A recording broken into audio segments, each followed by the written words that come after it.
The doctor stood in the sterile hallway. His clipboard trembled slightly in his hands.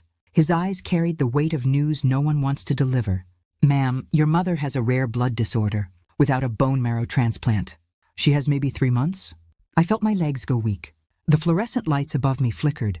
Or maybe that was just my vision blurring. Because the woman dying in that hospital bed was the same woman who looked me in the eyes 18 years ago and said 5 words that shattered my entire world. "You are not my daughter." She said it without flinching, without tears, without hesitation, without a single crack in her voice.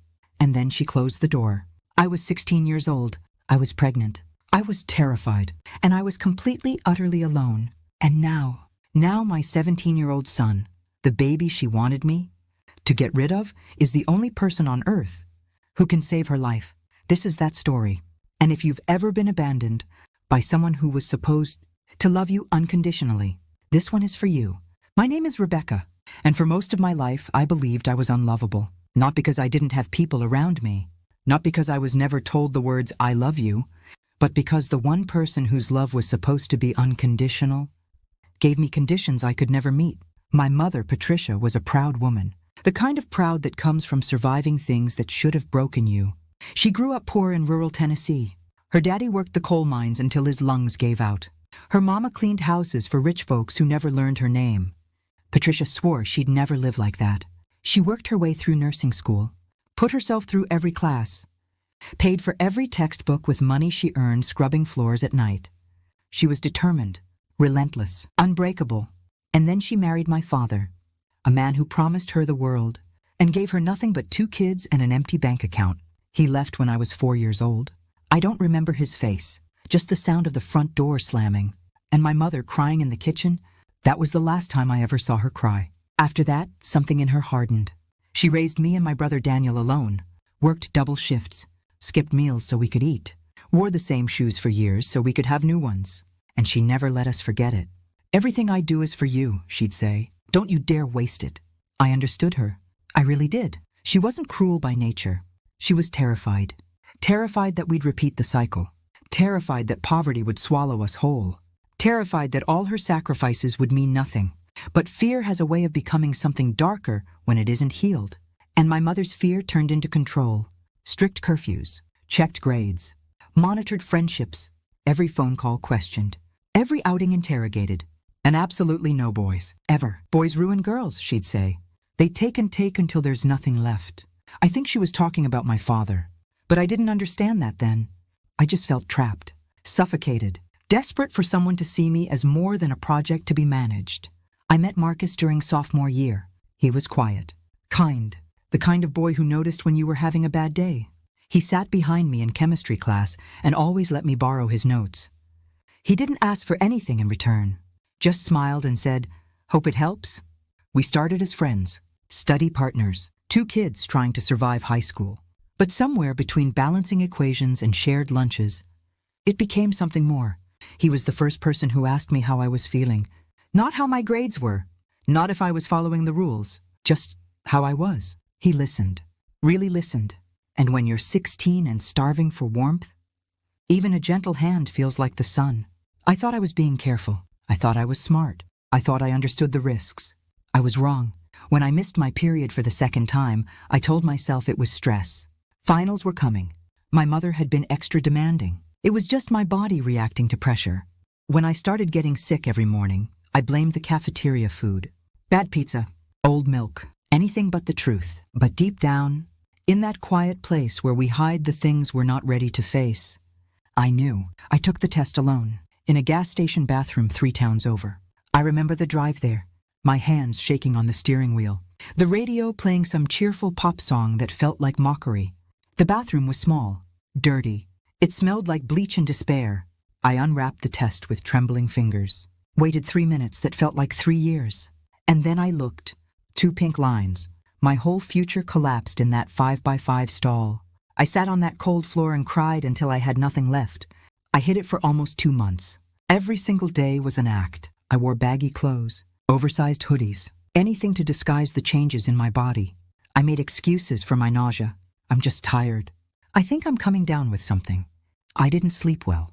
I prayed every night for a miracle. For this to be a dream I could wake up from. For time to rewind. For a second chance I knew wasn't coming. But eventually, my body betrayed me. My mother noticed the changes. The subtle swelling. The glow in my skin. The way I avoided certain foods. The fear in my eyes whenever she looked at me too long. One night she cornered me in the kitchen. The house was quiet. Daniel was at a friend's house. It was just us. She stood by the counter, arms crossed. Her eyes were sharp, searching. "Rebecca, are you pregnant?" The question hung in the air like a guillotine. I couldn't speak. My throat closed. My hands trembled. My silence was enough. She didn't scream. She didn't cry. She didn't throw anything or raise her voice. She just stood there, frozen, like a statue made of disappointment.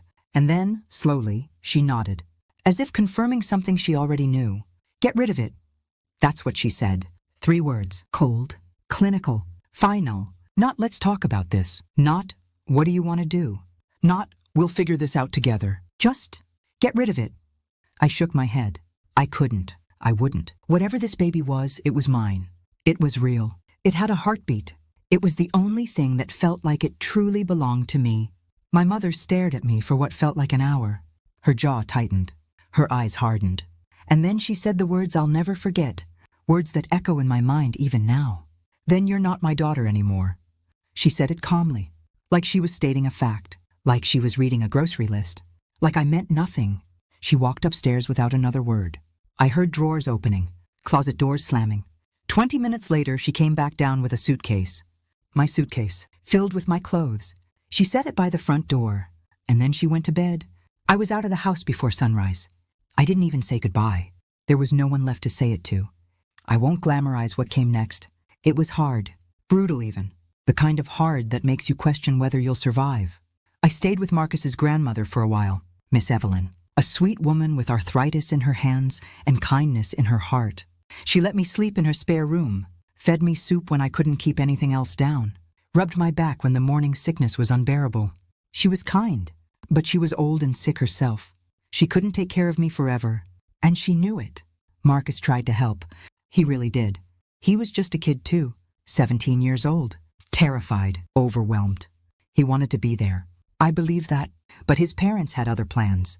They moved him to another state 3 months after they found out, to get him away from the situation. That's what his mother said. Like I was a situation. Like our baby was a problem to be solved from a distance. I never blamed him for leaving. He didn't have a choice either. He was just a boy caught in a storm neither of us saw coming. By the time I was 7 months pregnant, I was living in a group home for teen mothers, St. Mary's House, an old building with creaky floors and paper-thin walls. 6 other girls, all of us scared, all of us alone, all of us trying to figure out how to be mothers when we were still children ourselves. I finished high school through a GED program, studied between doctor's appointments, read textbooks while my belly grew, refused to let this be the end of my story. I gave birth on a Tuesday night in March, alone. No one held my hand. No one told me I was doing great. No one wiped my forehead or whispered encouragements. Just machines beeping, nurses rushing, fluorescent lights buzzing, the coldness of a hospital that had seen too many girls like me. But then I heard him cry.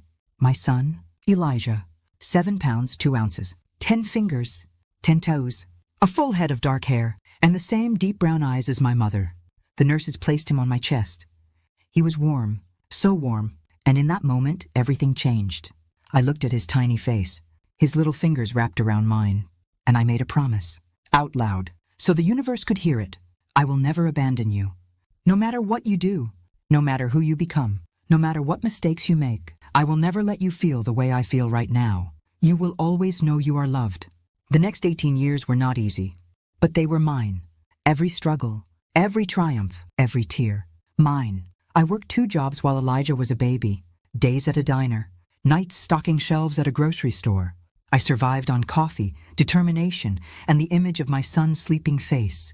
I went to community college when he started school, took classes between shifts, did homework while he did his. We studied at the same kitchen table, him with his crayons, me with my textbooks. I got my nursing degree, ironic, I know, by the time he was 10. My mother raised a nurse, and I became one too. But not because of her, in spite of her. I built a life, a small one, a humble one, but a stable one. We had a tiny apartment with mismatched furniture. We had movie nights every Friday. We had inside jokes and bedtime stories and pancakes on Sunday mornings. We had each other, and that was enough. Elijah grew into the kind of person I always hoped he'd be. Compassionate, curious, strong, patient. He had a way of seeing the good in people, even when they didn't deserve it. He never asked about my family. I think he sensed it hurt too much. But sometimes I'd catch him looking at old photos I hadn't thrown away. Photos of my mother. Photos of Christmases before everything fell apart. Photos of a life he was never allowed to be part of. He'd look at them quietly, then put them back, and never say a word. I hadn't spoken to my mother in over 17 years. I didn't know if she was alive or dead. Didn't know if she ever remarried. Didn't know if she thought about me on my birthday. Didn't know if she even remembered she had a grandson. And honestly, I had stopped caring. Or at least that's what I told myself. Because caring hurt too much. 3 months ago, my brother Daniel called.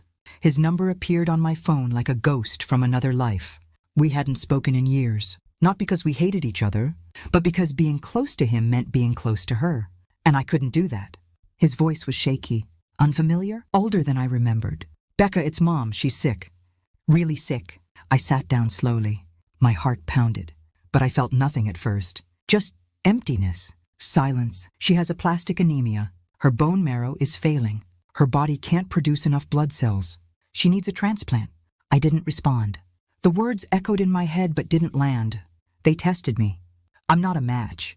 Dad's side of the family is gone. No one in the National Registry is compatible either. The doctors said. They said her best chance is a blood relative. He paused. I could hear him breathing, trying to find the right words. They need to test Elijah. The room spun. My son, the baby she wanted me to destroy, the grandchild she never acknowledged. He was her last hope. I almost hung up. Almost. But something inside me cracked. Not for her. Not because she deserved anything. For my son. Because he had a right to know. He had a right to choose.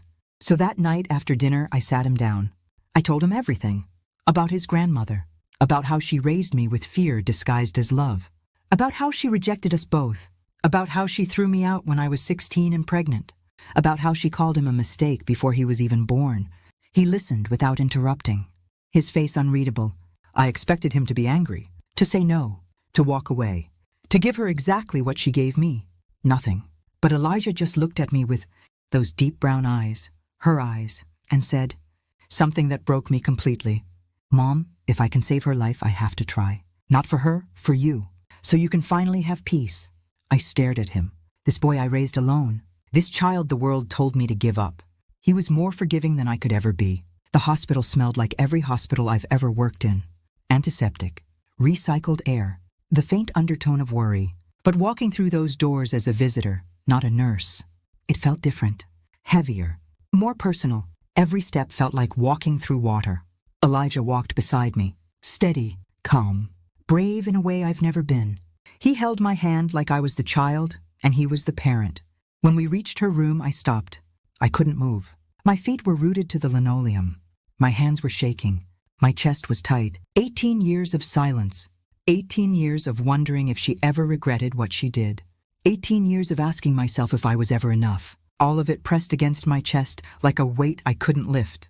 Elijah squeezed my hand. "You don't have to go in if you don't want to. I can do this alone." But I did have to go. Not for her. For me. For the 16-year-old girl who walked out that door with a suitcase and a broken heart. She deserved closure. Even if it hurt. I pushed open the door. And there she was. Patricia, my mother. 81 pounds. Pale as paper. Fragile as glass. Hooked up to machines that beeped in rhythm with her fading heartbeat. Her hair was thin. Gray. Gone was the powerful woman who controlled every aspect of my life. In her place was someone small. Weak. Human. She looked at me. Her eyes widened. Recognition flickered across her face. And for the first time in my life, I saw something in them I had never seen before. Regret. Pure, devastating regret. She didn't speak right away. Neither did I. The silence was thick, heavy with 18 years of unsaid things. Finally, she whispered, "You came." I didn't move. Elijah wanted to help. She looked past me. At him. At my son. The boy she told me to destroy. Her eyes filled with tears.